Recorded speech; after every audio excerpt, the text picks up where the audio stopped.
This thing right here has been killing me. So I bought a house. And I've been moving for the last 2 weeks. It has been something. As you can see, like right now, my studio doesn't even look like a studio. I'm literally in my new house. The area that I'm going to turn into the studio is just in disarray. So I put this tabletop behind me in this empty shelf. And I'm like, I have to get a podcast done in the middle of moving. So it's been a crazy journey. Some of you know my journey, and some of you, if you don't know my journey, basically in 2023, I was in a motorcycle wreck and lost my left foot. Right before that, a few years before that, I had sold my house. And that was just before the housing market went crazy. And here in the Midwest, let me just briefly explain to you what happened with the housing market. Well, prior to the housing market going nuts, you could buy a house, a decent sized house, and in decent condition for like middle income standards. That's what I'm talking about. I'm not talking about super wealthy or super poor. I'm talking about middle income. You could get one for right around $200,000, a little bit less, up to maybe $250,000. If you're doing it a little bit better, $300,000 is starting to be a pretty good house. Anything over that, it's just like mostly unreachable. And the process is, if you had a house for sale, you'd put it on the market, you get a realtor, you put it on the market, and somewhere within 45 days, you could expect to sell your house.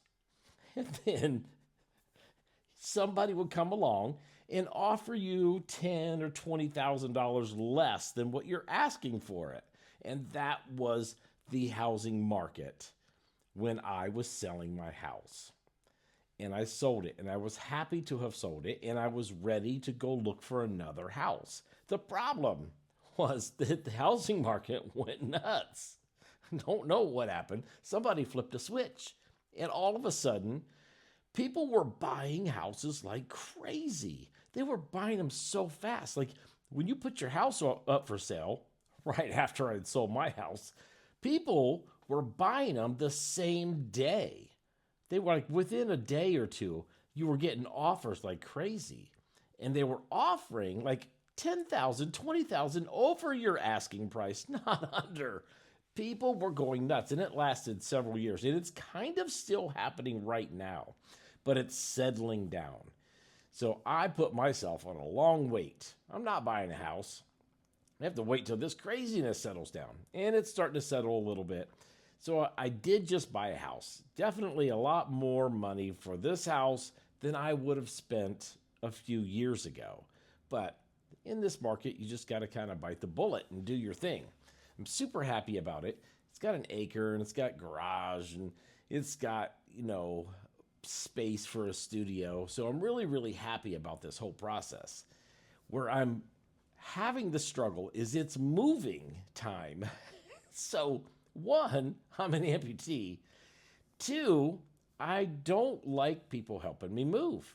I don't ask for it. And people who know me very well kind of know not to really insert themselves. They just make themselves available. And my son and my nephew did jump in, help a little bit. But for the most part, I've been moving myself. And it has been quite the process. And I think really the reason I was so interested in moving myself this time, because I have definitely moved myself in times past, but why I was so excited about moving myself is because I really wanted to prove I could still do it even as an amputee. I wanted to prove that I could still lift heavy things.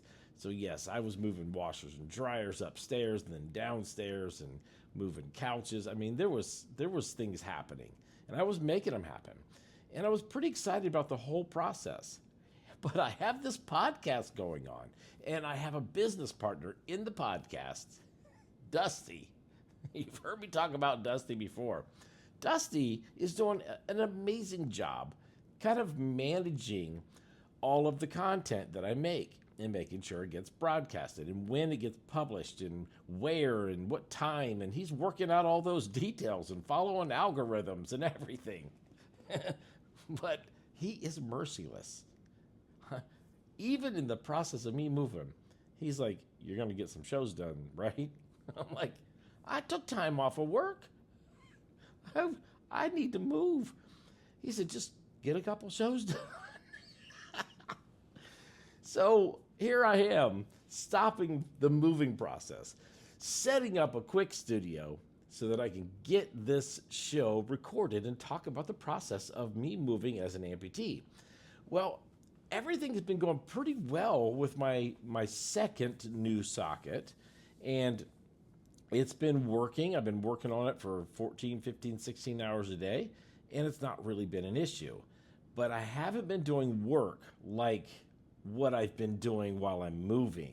I haven't been moving like that and putting extra weight and pressure on that socket.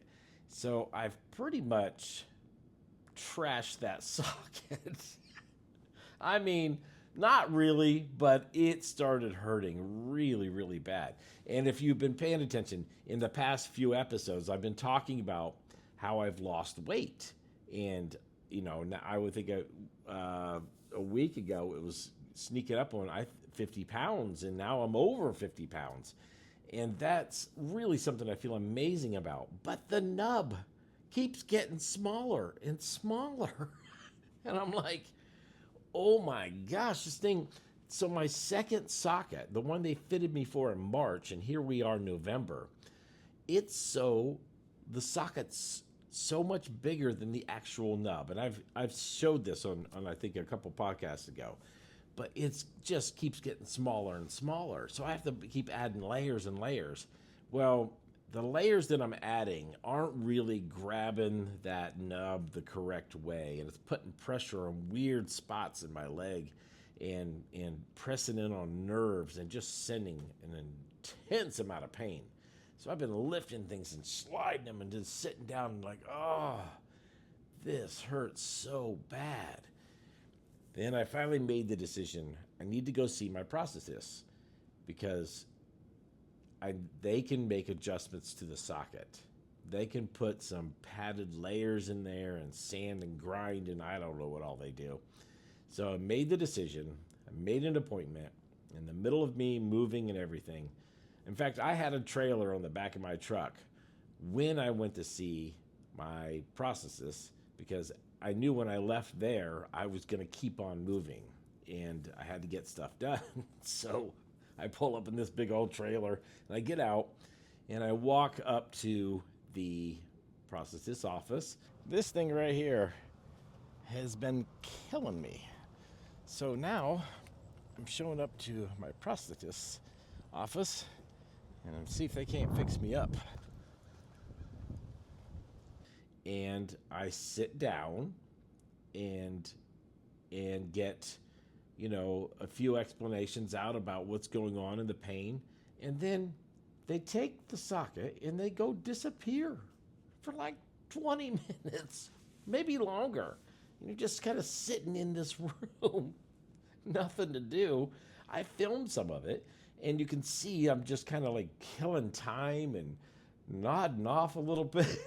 It was like, wow, in the middle of moving, here I sit waiting for this basically major adjustments on my socket so I can get some of the pressure placed in the right place. And so I finally get out of the prosthetist's office, and I'm moving my way back toward the truck. And I'm doing a little commentating, I'm talking a little bit, and explaining what the appointment was about. That I didn't really get to see what's in the back room, even though I asked.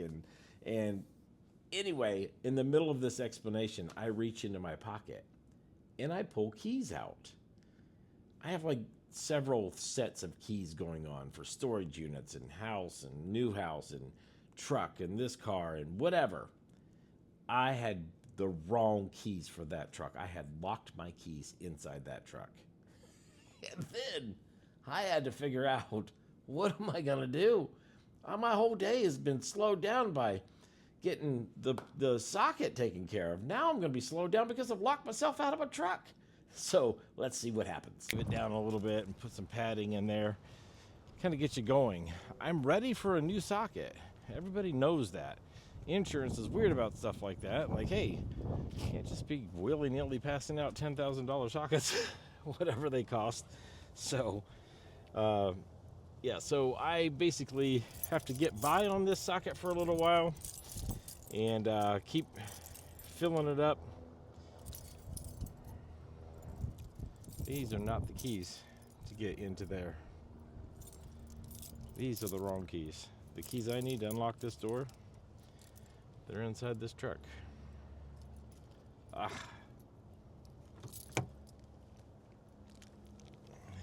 you make a mistake like that, you grab a bundle of keys, then they end up being the wrong keys. Let's just see if a window is unlocked. My best hope is that that window right there is unlocked.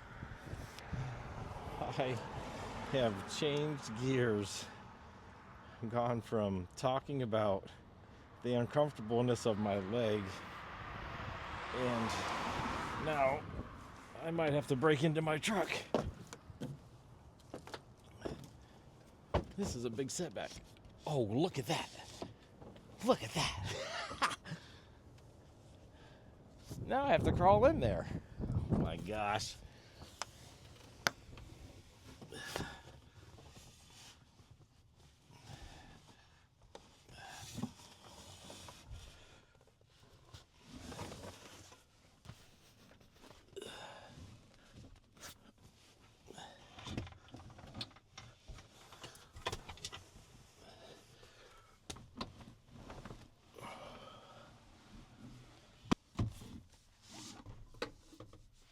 Whoops.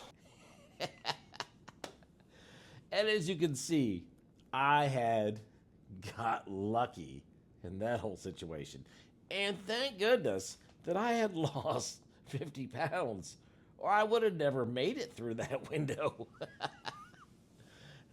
Anyway, here I go, continuing to fight the fight of moving. In upcoming shows, I'm going to be showing the house in when it's daylight, and once I'm moved and got everything settled and placed where I want it. Thanksgiving's coming up. I'm having Thanksgiving in the new house. And oh my gosh, so I've got to not only finish the move, but I got to start getting ready for my family coming over for Thanksgiving. Anyway, hit the like button for me. Hit that follow button for me. It does a lot of good.